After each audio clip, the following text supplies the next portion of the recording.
Hello friends, post market రిపోర్ట్లోకి మన మిత్రులందరికీ స్వాగతం. ఈరోజు ఫిబ్రవరి 19వ తారీఖు బుధవారం. మార్కెట్స్ గ్రీన్లోకి రావడానికి ప్రయత్నించినాయి. అయితే నిఫ్టీ, సెన్సెక్స్ని మినహాయించి అన్నీ కూడా గ్రీన్లో అయితే క్లోజ్ అయినాయి. అయితే ఫ్రెండ్స్, యుఎస్ ట్రేడ్ టారిఫ్ ఏదైతే ఉందో దానికి సంబంధించిన ప్రెషర్ వల్ల ఏంటంటే ఫార్మా సెక్టర్ ప్రెషర్లో ఉంది అండ్ ఐటీ సెక్టర్ కూడా ప్రెషర్లో ఉంది. అయితే నిఫ్టీ 50లో కానీ సెన్సెక్స్లో కానీ ఐటీ, ఫార్మా అనేది ఉంటాయి కాబట్టి దానివల్ల ఆ యొక్క ఇండెక్స్ అనేది నెగిటివ్లో క్లోజ్ అయింది. మిగతావి అన్నీ కూడాను సిగ్నిఫికెంట్గా రైజ్ అవ్వడం జరిగింది.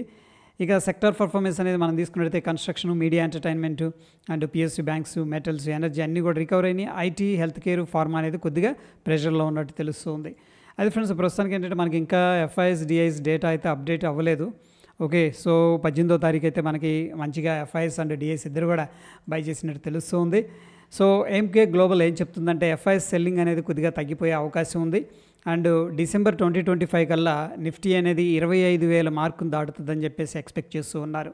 అయితే దీనికి గల కారణాలు ఏంటి అనేది ఇక్కడ చూసుకున్నట్టయితే సో కన్సంప్షన్లో రికవరీ కనిపిస్తుంది, ఎంప్లాయ్మెంట్ ఇంప్రూవ్మెంట్ అనేది జరుగుతుంది అండ్ అన్సెక్యూర్డ్ లెండింగ్ ఏదైతే ఉందో దాంట్లో రివైవల్స్ అనేది జరుగుతుంది అండ్ వెల్ఫేర్ స్పెండింగ్ కూడా ఇంక్రీజ్ అవుతుంది. ఈ కారణాల వల్ల వాళ్ళు ఏంటంటే 25,000 మార్క్ అనేది నిఫ్టీ దాటుతుందని చెప్పేసి ఎక్స్పెక్ట్ చేస్తూ లార్జ్ క్యాప్ స్టాక్స్ కూడా కొద్దిగా ఏంటంటే వాళ్ళు రికమెండ్ చేశారనుకోవచ్చు ఇండైరెక్ట్గా. ఇది లార్జ్ క్యాప్ స్పేస్లో లుపిన్, జొమాటో, టాటా మోటార్స్, ఇండస్ఇండ్ బ్యాంక్ అనేది కనిపిస్తుంది. మిడ్ క్యాప్ స్టాక్స్లో ఎస్కార్ట్స్, పేటిఎం, మెట్రోపోలిస్ ఉంది. స్మాల్ క్యాప్ స్టాక్స్లో స్టోవ్ క్రాఫ్ట్, క్వెస్ కార్ప్ అనేది కనిపిస్తుంది. అంటే ఏంటంటే ఇవి రానున్న రోజుల్లో బాగా పర్ఫామ్ చేస్తాయని చెప్పేసి ఒక ఎక్స్పెక్టేషన్ ఉంది. ఇక మనం అనుకున్నాం కదా, ట్రంప్ గారి ఈ యొక్క ట్రేడ్ టారిఫ్ ఏదైతే ఉందో దాన్ని 25% ఇంప్లిమెంటేషన్ చేస్తామని చెప్పేసి చెప్పడంతో IT and of course centre ఫార్మాలో ప్రెషర్ అనేది కనిపించింది. ఈరోజు లుపిన్ అండ్ డాక్టర్ రెడ్డీస్ సిగ్నిఫికెంట్గా ఫాల్ అనేది జరిగాయి. ఇక ఐటీ సెక్టర్ సంబంధించిన స్టాక్స్ కూడా అదే తరహాలో కిందకి అనేది వెళ్ళిపోవడం జరిగింది.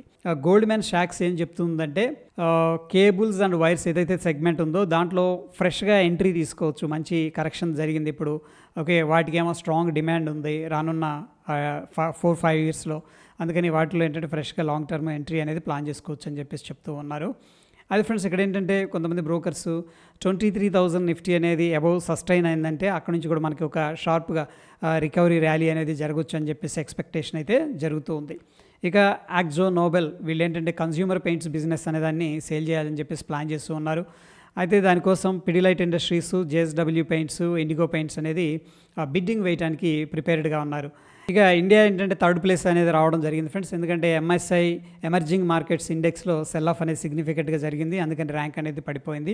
ఇక ఎఫ్ఐఎస్ సెల్లింగ్ కంటిన్యూ చేస్తూ ఉన్నారు సిగ్నిఫికెంట్గా. అయితే ఫ్రెండ్స్, డిఐఎస్ బయింగ్ చేస్తూ సపోర్ట్ చేస్తూ ఉన్నారు. 2025 అనేది చూసుకున్నట్టయితే దగ్గర 1,00,000 కోట్ల పైన డిఐఎస్ అనేది ఇన్వెస్ట్మెంట్ చేసినట్టు తెలుస్తుంది. అయితే కొంతమంది మిత్రులు అడిగారు, ఎఫ్ఐఎస్ సెల్ చేస్తున్నారు, డిఐఎస్ ఈక్వల్ అమౌంట్ బై చేసినప్పుడు మార్కెట్ పెరగాలి కదా అని చెప్పేసి. సో ఇక్కడ ఒక సింపుల్గా మనం అండర్స్టాండ్ చేసుకోవాల్సింది ఏంటంటే ఓవర్ సప్లై అనేది ఉందన్నమాట. ఇప్పుడు ఫర్ ఎగ్జాంపుల్ నేను మార్కెట్కి వెళ్ళాను. ఓకే, సో లాస్ట్ వీక్ వెళ్ళాను మార్కెట్కి, వెళ్ళి 100 రూపాయలకి 4 యాపిల్ తెచ్చాను. ఓకే, ఈ వారం కూడా మార్కెట్కి వెళ్ళడం జరిగింది. అక్కడ సెల్లర్స్ చాలామంది ఉన్నారన్నమాట. లాస్ట్ టైం వెళ్ళినప్పుడే ఒక 4 బుట్టలు పెట్టుకొని కూర్చున్నారు. ఓకే, బట్ ఈసారి వెళ్తే 20 మంది ఉన్నారు, అంటే ఓవర్గా అమ్మటానికి రెడీగా ఉన్నారనమాట. అప్పుడు నాకు 100 రూపాయలకి ఎన్ని వస్తాయి? లాస్ట్ వీకు 4 వచ్చినాయి, ఈసారి 10 రావచ్చు కదా బార్గెన్ చేసి. అట్లాగనే సో చూడండి, ఇక్కడ నేను 100 రూపాయలు పెట్టి 4 యాపిల్ తెచ్చాను, ఇక్కడ 100 రూపాయలు పెట్టి 10 యాపిల్ తీసుకొస్తున్నాను. ఎందుకంటే ఇక్కడ డిమాండ్ సప్లై అనేది మార్కెట్ని ఇచ్చేస్తుంది అనమాట. సో చాలా తక్కువ ప్రైస్కి అమ్మేవాళ్ళు చాలామంది రెడీగా ఉన్నప్పుడు మార్కెట్ ఎలా పెరుగుతుంది? అదే డిమాండ్ ఉందనుకోండి. ఓకే, ఇప్పుడు నేను వెళ్ళాను, ఎవ్వరు లేరు, ఒక్క అతనే ఉన్నాడు యాపిల్ అమ్మటానికి, నాకు కావాలి, నేను వెళితే ఒకటి 50 రూపాయలు చెప్పిన అవసరం ఉందనుకుని కొనుక్కుంటాను. దట్ ఈస్ కాల్డ్ డిమాండ్ అనమాట. బట్ ఈ కేసులో ఏమవుతుందంటే సప్లై ఎక్కువైపోతుంది. అందరూ అమ్మటానికి రెడీగా ఉన్నారు. ఒకప్పుడు కొనడానికి రెడీగా ఉన్నారు అందరూ కూడాను, ఇప్పుడు అమ్మటానికి రెడీగా ఉన్నారు. అందుకని చాలామంది కొన్నప్పుడు కూడా తక్కువ ప్రైస్లో కొనుక్కుంటున్నారు, అందుకని మార్కెట్ పెరగట్లేదు. అదే సింపుల్ లాజిక్ అనమాట. ఇక జేబీఎం ఆటో వీళ్ళ యొక్క సబ్సిడరీకి ఏంటంటే పిఎం ఈ బస్ సేవా స్కీమ్ కింద ఓకే 5,500 కోట్ల వర్తున్న ఆర్డర్ అనేది దక్కించుకుంది. అందుకని ఇది జేబీఎంకి సబ్సిడరీ కాబట్టి జేబీఎం ఆటో అనేది ఈరోజు లాస్ట్ మూమెంట్లో చూస్తే సిగ్నిఫికెంట్గా పెరగడం అనేది జరిగింది. ఆర్కేట్ డెవలపర్స్ వీళ్ళ యొక్క షేర్ అనేది ఈరోజు పాజిటివ్గా అయితే ట్రేడ్ అయింది, ఎందుకంటే వీళ్ళకి 740 crores రెవెన్యూ అనేది రీడెవలప్మెంట్ హౌసింగ్ సొసైటీ ద్వారా జనరేట్ చేశారని చెప్పేసి చెప్పుకోవచ్చు. బికాజీ ఫుడ్స్ షేర్స్ వచ్చేసరికి 20% దాకా ఈరోజు పెరగడం అనేది జరిగింది. 8 monthsలో సింగిల్ డేలో ఇంత సిగ్నిఫికెంట్గా రైజ్ అవ్వడం ఇదే మొదటిసారి. ఈరోజు చూసుకున్నట్లయితే డిఫెన్స్కి సంబంధించిన స్టాక్ స్టాక్స్ ముఖ్యంగా మజ్గాన్ డాక్ కానీ బీడీఎల్ కానీ అన్నీ కూడా దాదాపుగా సిగ్నిఫికెంట్గా రైజ్ అవ్వడం జరిగింది. కొన్ని కంపెనీలు 10% పైన రైజ్ అయినాయి. అయితే ఫ్రెండ్స్ ఇక్కడ ఏంటంటే ఫారిన్ డైరెక్ట్ ఇన్వెస్ట్మెంట్ పాలసీ ఉంటుంది అనమాట. అంటే ఒక కంపెనీలో ఫారిన్ వాళ్ళు ఎంత ఫండ్స్ మాత్రమే పెట్టుబడి పెట్టాలని లిమిట్స్ ఉంటాయి. ఆ లిమిట్ అనేది ఇంక్రీజ్ చేశారనుకోండి, డెఫినెట్గా స్టాక్స్ పాజిటివ్గా రెస్పాండ్ అవుతాయి.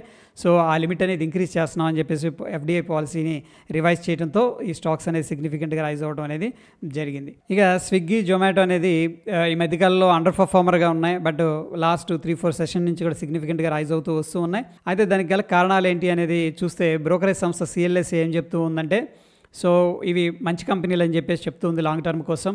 ఎందుకంటే క్విక్ కామర్స్ గ్రోత్ అనేది చాలా ఫాస్ట్గా జరుగుతుంది. ఫుడ్ డెలివరీ కానీ గ్రాస్ ఆర్డర్ వాల్యూ కూడా ఇంక్రీజ్ అవుతుంది. సో అందుకని ఏంటంటే ఈ యొక్క పర్టికులర్ స్టాక్స్లో బయర్స్ యొక్క ఇంట్రెస్ట్ అనేది సిగ్నిఫికెంట్గా కనిపిస్తుంది. సో ఎవరో మిత్రులు కూడా అడిగారు ఈ స్విగ్గీ, జొమాటో అని చెప్పేసి. ఆ టైంలో నేను ఏంటంటే మార్కెట్ అన్సర్టైన్గా ఉంది, కొద్దిగా షేర్స్ అనేది బై చేసుకోండి అని చెప్పేసి చెప్పడం జరిగింది. ఎనీహౌ ఈరోజు సిఎల్ఎస్ఏ కూడా పాజిటివ్గానే దీని మీద ఉందని చెప్పేసి చెప్పుకోవచ్చు.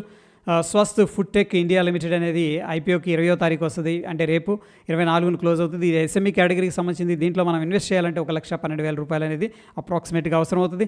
అనదర్ ఎస్ఎంఈ కేటగిరీకి సంబంధించిన హెచ్పి టెలికామ్ ఇండియా లిమిటెడ్ అనేది కూడా 20వ తారీఖు అంటే రేపు సబ్స్క్రిప్షన్ అనేది ఓపెన్ ఉంటుంది. అయితే దీంట్లో మనం ఇన్వెస్ట్ చేయాలంటే కూడా 1,29,000 రూపాయలు అనేది అప్రాక్సిమేట్గా అవసరం అవుతుంది. ఇక నిఫ్టీ రేపటి రోజున మనకి ఎక్స్పైరీ ఉంది. సో ఓపెన్ ఇంట్రెస్ట్ ప్రకారం చూడండి 23,000 లెవెల్ అనేది ప్రస్తుతానికి ఏంటంటే రెసిస్టెన్స్ లెవెల్ లాగా కనిపిస్తుంది. అండ్ 22,800 ఏంటంటే మనకి సపోర్ట్ లాగా కనిపిస్తుంది. బట్ బ్రాడర్ పిక్చర్లో పుట్ కాల్ రేషియో అనేది 0.7 అనేది చూపిస్తుంది. స్టిల్ కొద్దిగా బ్యారిష్ సెంటిమెంట్ ఉందని చెప్పేసి చెప్పుకోవచ్చు. సో చూడండి ఫ్రెండ్స్, ఇక్కడ రెడ్ ఉన్నాయంటే ఇవన్నీ కూడా కాల్స్ సెల్లింగ్ చేస్తున్నారు. ఎందుకు సెల్ చేస్తున్నట్టు మార్కెట్ పైకి రాదులే అనే ధైర్యం ఉందన్నమాట. ఒక్కొక్కసారి జర్కులు ఇవ్వచ్చు, but most of the time ఏంటంటే వీళ్ళు గెలుస్తూ ఉంటారు. ఎందుకంటే రీసెంట్గా మనం చెప్పుకుంటూ వస్తూ ఉన్నాం ఓపెన్ ఇంట్రెస్ట్ అనేది దాదాపుగా ప్రతిరోజు కూడా బేరిష్గానే ఉంటుంది. ఇక బ్యాంక్ నిఫ్టీ విషయానికి వచ్చేసరికి పుట్ కాల్ రేషియో అనేది 0.86 చూపిస్తుంది, 1 కంటే తక్కువ ఉంది. స్టిల్ ఏంటంటే మనకి కొద్దిగా బైరిష్ సెంటిమెంట్ అనేది కనిపిస్తుంది. బట్ ఫ్రెండ్స్ ఇక్కడైతే టెక్నికల్గా మనం అబ్జర్వ్ చేసినట్టయితే చూడండి 49,500 దగ్గర కాల్ పుట్ సెల్ చేశారు. దాని తర్వాత 50,000 దగ్గర మాత్రమే స్ట్రాంగ్ రెసిస్టెన్స్ ఉంది. Out of the money calls ఎక్కువగా సెల్ చేస్తున్నారు. సో షార్ట్ టర్మ్ కొద్దిగా బుల్లిష్గానే కనిపిస్తూ ఉంది. ఇక సెన్సెక్స్ విషయానికి వచ్చేసరికి 25వ తారీఖున ఎక్స్పైర్ అయింది. పుట్ కాల్ రేషియో అనేది 1.61 ఉంది. ఈరోజు చాలామంది పుట్స్ అయితే సెల్ చేశారు. సో టోటల్గా మనకైతే ఫస్ట్ టైం ఈ యొక్క బుల్లిష్ సెంటిమెంట్ అనేది సెన్సెక్స్ నుంచి కనిపిస్తుంది. ఆఫ్కోర్స్ ఈరోజు సెన్సెక్స్ అనేది స్లైట్ నెగిటివ్గా క్లోజ్ అయింది. బట్ స్టిల్ చాలామంది కాన్ఫిడెంట్గా ఉన్నారన్నమాట. అందుకని పుట్స్ అనేది సెల్ చేస్తూ ఉన్నట్టు తెలుస్తుంది. ఇక ఇండియా విక్స్ అనేది మనం తీసుకున్నట్టయితే ప్రస్తుతానికి 1.56% డ్రాప్ అయిపోయింది. ఇండియన్ మార్కెట్స్ అనేది స్టేబుల్గా ఉన్నాయని చెప్పేసి చెప్పుకోవచ్చు. ఇక Dow Jones industrial average futures మనం పరిశీలన చేసినట్టయితే ఒక వోలటిలిటీ కాంట్రాక్షన్ అనేది జరుగుతుందన్నమాట. మొత్తం కూడా స్క్వీజ్ అవుతుంది. ఎదర్ సైడ్ సిగ్నిఫికెంట్గా మూవ్ అవ్వడానికి ఇది రెడీ అవుతుందని చెప్పేసి అర్థం చేసుకోవచ్చు. డాలర్ ఇండెక్స్ అయితే కపుల్ ఆఫ్ డేస్ నుంచి కూడా కొద్దిగా రికవరీ అనేది కనిపిస్తుంది. ఇక ఫ్రెండ్స్ మనకి ఇక్కడ నిఫ్టీ 50 అనేది మనం అబ్జర్వ్ చేసినట్టయితే అవర్లీ టైం ఫ్రేమ్లో ఒక ట్రెండ్ లైన్ అయితే బ్రేక్అవుట్ అయింది. బ్రేక్అవుట్ అయిన తర్వాత మళ్ళీ ఆ ట్రెండ్ లైన్ టెస్ట్ చేయడం. సో ప్రస్తుతానికి షార్ట్ టర్మ్లో కొద్దిగా బులిష్గా అనిపిస్తుంది. సో మనం మార్నింగ్ ఏమనుకున్నామంటే ఇక్కడ ఒక ట్రెండ్ లైన్ కనిపిస్తుంది, ప్రాబ్లీ ఈ ట్రెండ్ లైన్ అనేది సపోర్ట్ లాగా తీసుకోవచ్చు అని చెప్పేసి అనుకున్నాం. ఆ ట్రెండ్ లైన్ దగ్గరకు వచ్చింది, కొద్దిగా సపోర్ట్ తీసుకుంది. టెక్నికల్గా ఏంటంటే ప్రీవియస్గా ఏదైతే రెసిస్టెన్స్ లెవెల్స్ ఉన్నాయో వాటిని బ్రేక్ చేస్తుంది, కానీ స్టేబుల్ అవ్వట్లేదు. సెల్లర్స్ అగ్రెసివ్గా కనిపిస్తూ ఉన్నారనమాట. ఎనీహౌ ప్రస్తుతానికి మనం చూసుకున్నట్టయితే 22,915 దగ్గర ఉంది కదా.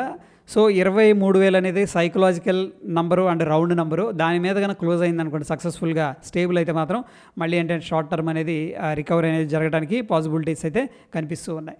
సో ఇక bank Nifty same situation. Important trend line అయితే బ్రేక్ డౌన్ జరిగింది. అండ్ ఈరోజు బ్యాంక్ నిఫ్టీ చూడండి 1% గెయిన్ అయింది. నిఫ్టీ ఏమో ఆల్మోస్ట్ ఫ్లాట్గా క్లోజ్ అయింది. బ్యాంక్ నిఫ్టీలో మంచి స్ట్రెంత్ అనేది కనిపిస్తుంది. ప్రాబబ్లీ మనకి షార్ట్ టర్మ్లో అవుట్ పర్ఫామ్ చేయడానికి బ్యాంక్ నిఫ్టీ అనేది మనం చూస్ చేసుకోవచ్చు. సో ఎనీహౌ ఫ్రెండ్స్ ఎఫ్ఐఎస్ వస్తారని చెప్పేసి అనుకుంటున్నాం. At the same time important support level దగ్గర అయితే మార్కెట్ ట్రేడ్ అవుతుంది. కొంత ఓవరాల్ సెంటిమెంట్ అనేది అండ్ గ్లోబల్గా బ్రోకరేజ్ సంస్థలు ఏవైతే ఉన్నాయో వాళ్ళు ఇండియా మీద కొద్దిగా పాజిటివ్గా ఉండడం ఇవన్నీ కూడా జరుగుతూ ఉన్నాయి. ప్రాబబ్లీ ఆ షార్ట్ టర్మ్ ర్యాలీ అనేది ఇండియన్ మార్కెట్స్లో వస్తుందని చెప్పేసి నేను అనుకుంటూ ఉన్నాను. ఎనీహౌ ఫ్రెండ్స్ ఇంకా మనకి బ్రాడర్ పిక్చర్లో అయితే మార్కెట్ స్టిల్ డౌన్ ట్రెండ్లోనే ఉంది. బట్ ఒక రికవరీ అనేది జరగడానికి ఆస్కారం అయితే ఉంది. సో ప్రస్తుతానికి నేనేం చేస్తున్నా అంటే ఇంతకుముందు రికవరీ జరిగినప్పుడు నిఫ్టీలో ఎంతెంత జరిగిందనేది ఒకసారి చూద్దాం. సో ఒకసారి సిగ్నిఫికెంట్గా డ్రాప్ అయింది కదా. అంతకుముందు ప్రీవియస్గా 3% దాకా రికవరీ జరిగింది. దాని తర్వాత సిగ్నిఫికెంట్గా 6.5% రికవరీ జరిగింది.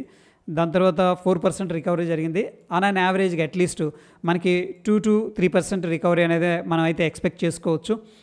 ఇది బేస్డ్ ఆన్ ద హిస్టోరిక్ అనమాట. ఎందుకంటే మనకంత కన్ఫర్మేషన్ ఏం కాదు, బట్ ఎనీహౌ ఇంపార్టెంట్ లెవెల్స్ దగ్గర అయితే ట్రేడ్ అవుతుంది కాబట్టి అట్లీస్ట్ 2% to 3% అనేది మనకి రికవరీ అనేది జరిగిందనుకోండి ఇప్పుడున్న లో నుంచి.